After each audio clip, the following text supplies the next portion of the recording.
So once you know the value of your company, what do you do with it? Well, first it depends on what exactly you want to do. If you want to prepare to sell your company, then that creates one set of to-do items. On the other hand, if your goal is to keep the company for the long term, that creates another list of to-do items. If you're interested in building a company for sale, then you need to make sure that your company offers the features and characteristics that buyers want to buy. Of course, all buyers want to maximize growth and profit and minimize risk, but other features matter, such as customer makeup. Are your customers repeat customers, or are they idiosyncratic? Are they price sensitive, or do they truly value what you offer? Company size. Some buyers want a large company because the perception is that large companies carry with them lower risk. Other buyers find large companies intimidating and would rather buy a company that is smaller in size, where they can have a greater impact. Geographic markets. Does your company sell just locally or nationwide or potentially even worldwide? Protected technologies. Is there something that you're capable of doing or know how to do that your competition not only doesn't know how to do, but they're legally prevented from copying it? Brand and reputation. Is your company the go-to source in customers' mind for something? What might make customers want to pay a little bit more for your offering than that of the company down the street? Proprietary processes and trade secrets. What makes you special in delivering your product and service to clients? Product or service mix. Are you heavily dependent on offering services, or do you manufacture widgets? Or does the fact that you manufacture widgets give you the opportunity to then sell higher value services? And completeness of management team. Is your company a one-person show, or is there management depth that can share the load of the very difficult task of growing and managing a successful company? Analyzing the behavior of buyers and the characteristics of their targets over time presents a composite picture of the ideal acquisition target. Your mission then becomes making your company resemble the ideal target as closely as possible. High-score strategies can assist you with this process, creating that picture with its M&A DNA service, in which we leverage artificial intelligence and market data to identify buyers' preferences and help you tailor your company to those preferences. What if you're not planning to sell? Value still matters, because it turns out that the company that somebody wants to buy is also the company that you most likely want to keep. Value means stability, high owner cash flow, resilience in the face of adverse conditions, and a company that's generally easier and more rewarding to own.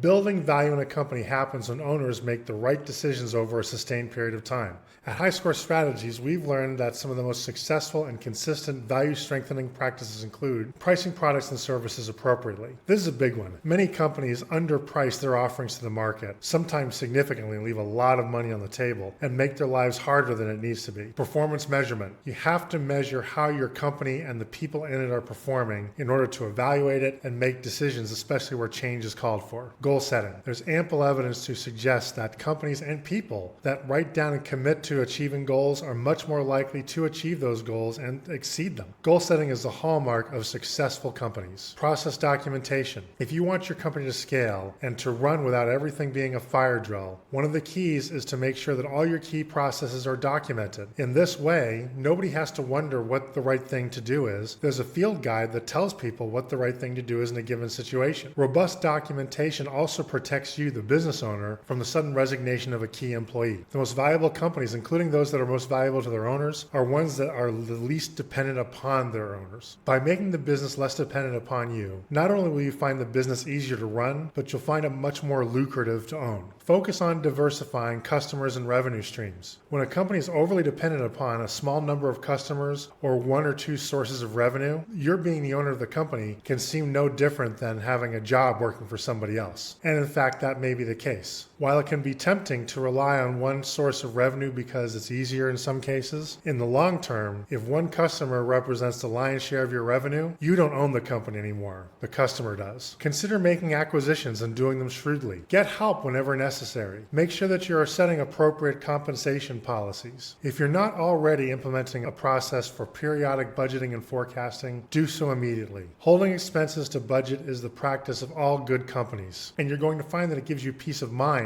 when you know that there's a process for controlling expenses. Forecasting helps you understand what strategies and practices are working and which ones are not. And along those veins, make sure that your business plans are written down. There's all kinds of evidence out there to suggest that business plans that are committed in writing are much more likely to be achieved than ones that are not. And finally, don't be the company that wastes precious cash and time by building things that customers don't want. Listen to the market and try to get out ahead of it. Don't let it leave you behind. Now, some of you may find yourself in the unfortunate position that the company is not as valuable as it could be, and you may not necessarily need to even have a valuation done to understand this. Companies with little value typically make themselves known without a valuation attached to them. Companies that are not valuable are stressful to run, don't pay the owners very much, are not resilient to external shocks, and are the kinds of companies that eat up and burn out owners all the time. Now, some owners resign themselves to the notion that, well, that's just how business goes. It's not. You don't have to resign yourself to that outcome. You don't have to live like this. There's good news. The things that are wrong with your business are probably human created, which means that humans can fix them. Weak businesses can be strengthened and recovered. Value can still be built. You just need to know where to start and then how to sustain your effort. This means that you don't need someone who just hands you a report, but is going to be your partner along the journey of value recovery. That they'll be there when the hard calls have to be made and the hard work needs to be done. If you feel like your business doesn't have as much value as it should, chances are it's because of one of the following phenomena. Either the wrong metrics are being tracked or nothing is being tracked at all. Hard decisions or conversations are being delayed or avoided. The company has no actionable business plan. Ownership has a scarcity mindset, which leads it to avoid taking risk and leads to a reluctance in making necessary investments. Poorly documented and poorly enforced processes. Having all the documentation in the world doesn't help you if there are no consequences for breaking company protocols. Or the company has a weak accountability culture, or worse, a weaponized accountability culture, in which employees seize upon the perceived failings of other employees to strengthen their political position within the organization. The companies that increase their value the most quickly and reliably are ones that do so with intention. Building is not easy. It's the product of ownership's energy, courage, and knowledge. But working with the right partners such as High Score Strategies, you can achieve all three. If you'd like to learn more about how we can help you build or recover your company's value, please contact us. We're ready to help.